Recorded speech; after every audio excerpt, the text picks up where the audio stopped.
What I feel about this, having gone back and looked at Elizabeth Melville's poetry in the last week or so, and now that we've got more information about her, who she was, and the context in which she lived, and now that we also have this good selection of her poetry available, I feel as if I'm really beginning to know and understand her. It's like one of those moments when you recognise someone familiar even though you've not actually known anything about them before this. And what I recognise in reading her poetry is the religious and social context from which her words come, that late 16th, early 17th century Scotland, and all the great strife that is going on at that period. But perhaps more than that, I recognise the language that she uses in her poetry. Both the Scots language, but also that language of post-Reformation, or early Reformation religion, the phrasing and the references that are going on in that work. And I want to try and put those things, particularly the Scots language, but also some of the references that she's making into a wider context. And that context is this huge contribution that women have made to the literature of Scotland, and particularly the way that they made that contribution through the oral tradition, and how the oral tradition connects with the written tradition. I think it's really interesting that Elizabeth Melville is the earliest known Scottish woman to see her work in print, and that makes her a very significant figure, I think, in bridging that, those two traditions. I don't really need to go in, I'm sure, into detail about the difficulty of recovering women's voices from the past.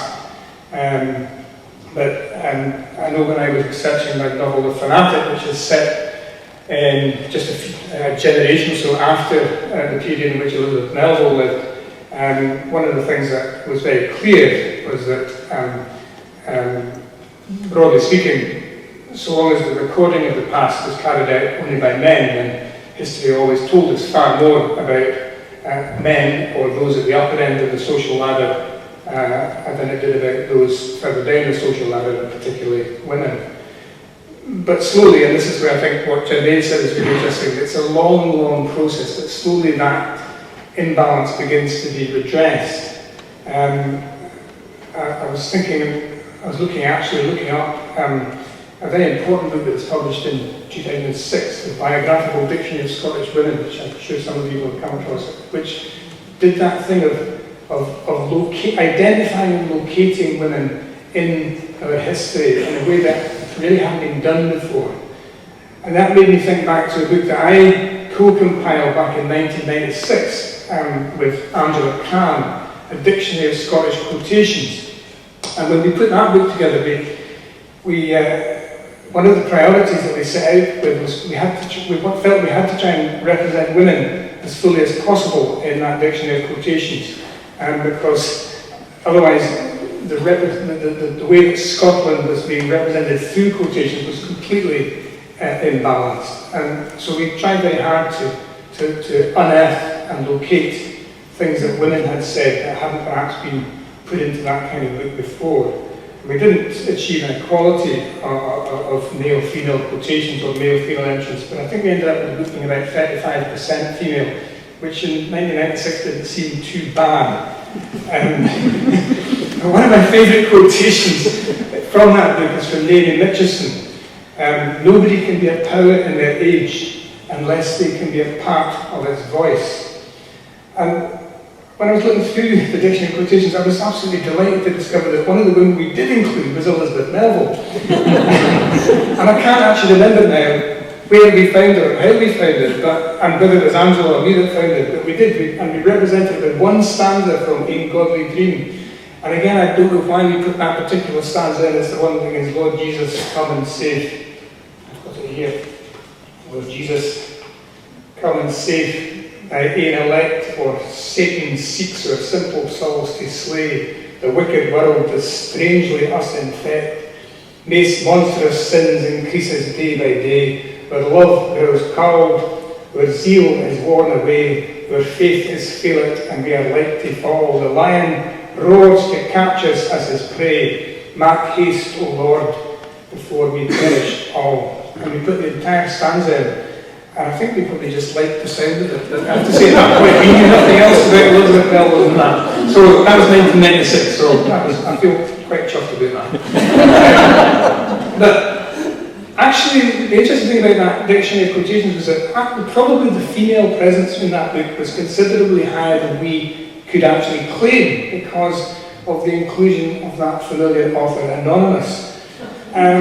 We just couldn't prove that some of the quotations that were anonymous were by women, but it must be the case, and this is something that Meg's already alluded to, that it must be the case that a huge proportion of that very substantial part of our literature, which was originally oral in form, the songs and the stories handed down from one generation to the next, including the ballads, which travelled and changed across the country from the borders to Shetland and spilled far beyond the boundaries of Scotland.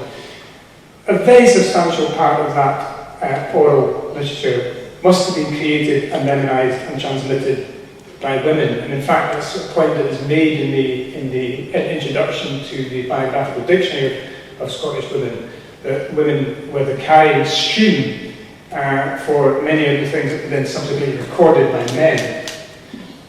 For example, it was Margaret Laidlaw, James Hogg's mother, who supplied Sir Walter Scott with much of the material that went into his minstrelsy at the Scottish border. Margaret Laidlaw and other women as well, still living in the dales of the borders at that time. Just in case you don't know, or just to remind you, this is what Margaret Laidlaw had to say to Walter Scott when he came to visit her after the first volumes of the minstrelsy were published. She was very angry with him. She said, "There were never any of my songs printed till you printed them yourself, and you spoiled them altogether. They were made for singing and no for reading, but you have broken the charm now and they'll never be sung more. And the worst thing of all, they're neither rich spelt nor rich set down." That was recorded by James Hogg quite briefly. They were made for singing and no for reading, and that's a really important point. And I think it takes us straight back to Elizabeth Melville, to a world in which she and her contemporaries were intimately familiar with the metrical psalms, but also with a wider Scottish song tradition, a profane tradition, if you like. And brittle bark of frail, faint, feeble flesh, my silly soul with contrary winds is tossed. Calms me corrupt, in storms I fret and fash, in rest I roost, in trouble all seems lost. Nae hold I have, nor bield whereof to boast. My skill is small, the shalds and rocks are rife, the storm of sin still drives on leeward coast. Nae anchor serves but hope to save my life. Alas, my sins have raised this storm and strife, whilk none can assuage but Jesus Christ alone. He can and will at need these storms reprove, though he delay till the flood watch begin. Come, Jesus, say, take courage, it is I, though first I fear, yet will I death defy.